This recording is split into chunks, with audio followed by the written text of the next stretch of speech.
Mickey Dickey here, and as I've been explaining, what I'm trying to do is help my clients understand, and not just my clients, but anyone who's listening, to get through all the rigmarole and get to the bottom of what's going on. And sometimes I think different people giving advice either give it for the wrong reasons or don't quite understand what's going on. And some of the advice just doesn't make any sense, and I'm trying to cut to the chase on this stuff. I was going through this video. This is a topic that I've been getting a lot of questions on from my clients. So the reason I'm bringing this up is that a lot of Dave Ramsey fans listen to what he says as though what he's saying is gold. And I use that as a pun here at this particular time because I want you to see what we've got going on. So this is a video where he's talking about it. Someone has called in to his show and says that they've got some money set aside and they want to invest in gold and silver. I want you to listen to what he's saying here and understand, and I'll explain why I'm having a problem with it here in a second. And what do you think of that? I think some people spend too much time on the internet. Everything This is that's on the always internet a is thing, true. though. Abraham Lincoln said that. It's By the way, I every- love that comment from Dave. He uses it over and over again. I do love the fact that he comes up and says that Abraham Lincoln says that everything on the internet. I love it. I also love the fact that he's saying that people spend too much time on the internet, and not just the internet, but just streaming and doing the cloud. And I know there's different areas of all this stuff, but he's exactly right. I think we spend far too much time thinking and looking at things that really don't make any sense in the scheme of things. What their question is they think that if the banking system goes down, that they should invest in gold and silver. Now, he's going to break it off here, and we'll cut to it here in a minute. But again, remember what their question was, okay? Yeah. And Let's address two different subjects here. Okay. One is we have some money. We're waiting to invest in gold or silver. Okay. First, we'll address that one. Okay. Never invest in gold or silver. Okay. Now, first of all, I don't like ever saying never, ever do anything. And he says, never invest in gold and silver. Again, I'm not trying to be a jerk here. I'm not trying to pick on you, but that's ridiculous. There's nothing wrong with gold. There's nothing wrong with silver. Okay. Now, is it as good as the mutual funds that you seem to get 12.5% on or whatever in the world you quote out there for everybody? Maybe not.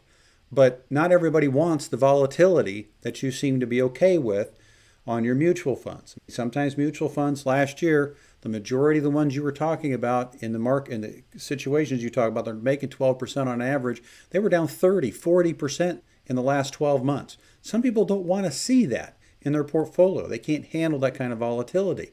Even 20% is killing them. Now, I'm not saying that the gold and silver don't go up and down a little bit, but typically not to that degree.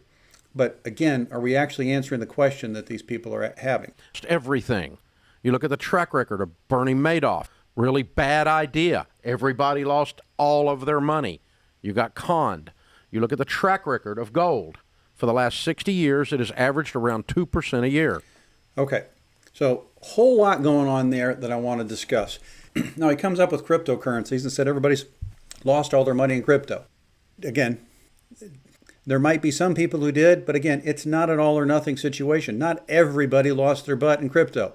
Some people I know, several people that I know, did very well in crypto.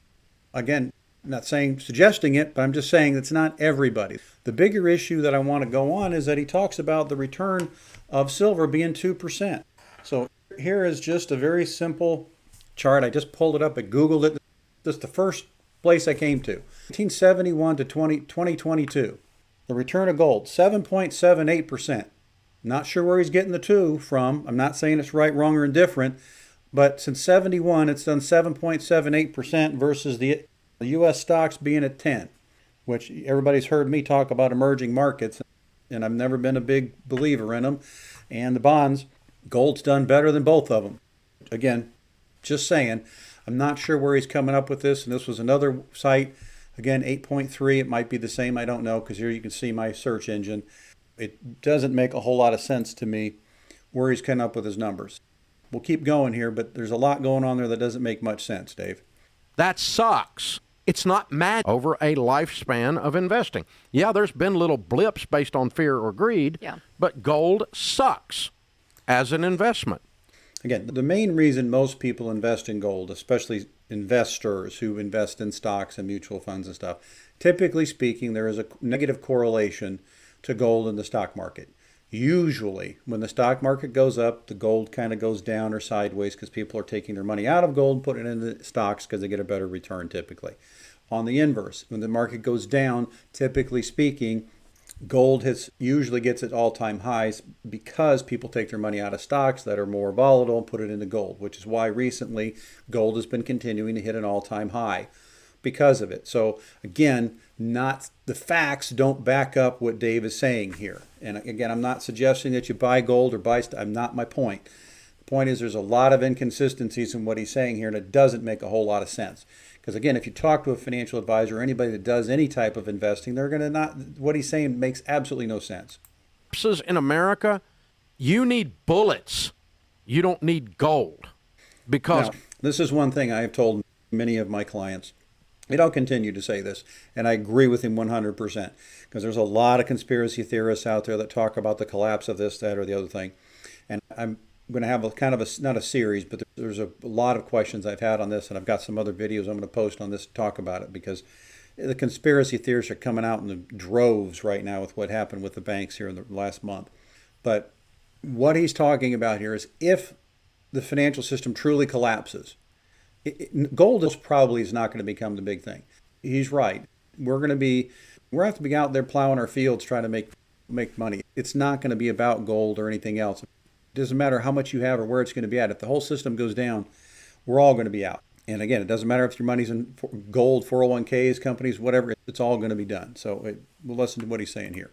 all like gold. You can get into them, but just can get into them. Listen and be entertained, but don't make your financial decisions based on them. Okay. So I love what she just said right there, and this is where I'm going to stop this video, and because I wanted to get her point on this, because I love it, and I'm going to actually do a little more listening into her, because she seems to be this conspiracy theory person. But what she said is exactly true. Listen to the conspiracy theory. I'm not telling you not to, not my point. Listen to them, but don't invest by them. Now, I don't agree with him that you don't not buy gold because of it. Again, not my issue. I'm not beating up on gold and silver because, frankly, I don't agree with his theory on the gold and silver at all. But I agree with her statement very much that you can listen to it, you can hear it, it should be entertainment, it should not be an investment philosophy. Go back to the other stuff that Dave talks about the majority of the time where he says find a financial advisor who listens to what your long-term goals are, invest in them to your way of investing. And what, again, he's missing here is, yes, these people are concerned about the central bank. Answer that question, which he does. You don't have to have all the other controversy and other statements on here. Is the central bank going to go down? Again, is anything possible? Sure. Is it probable? No.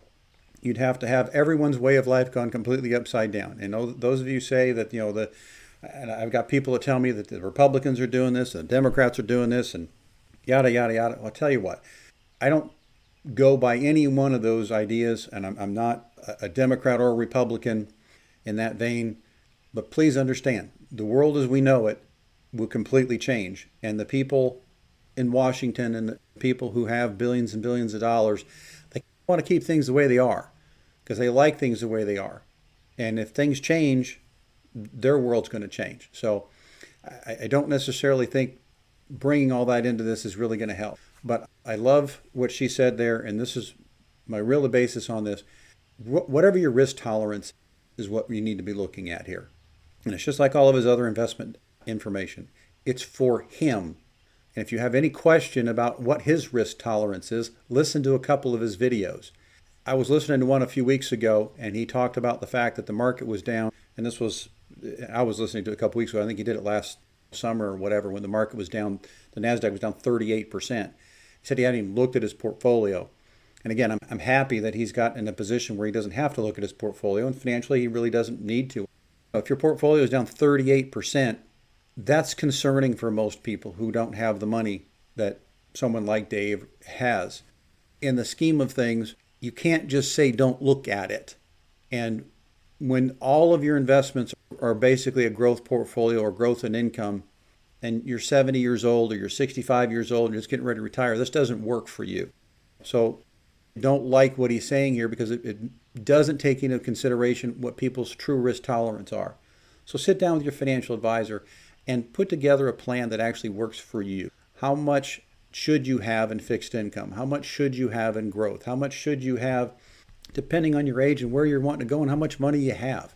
It should be based upon you, not on your advisor's ideas, how the portfolio should perform based on their ideas. It should be based on your ideas and your comfort level. So again, find a financial advisor, put together a plan that works for you. I want you to be able to retire when you want to retire and how you want to retire. Dickie out.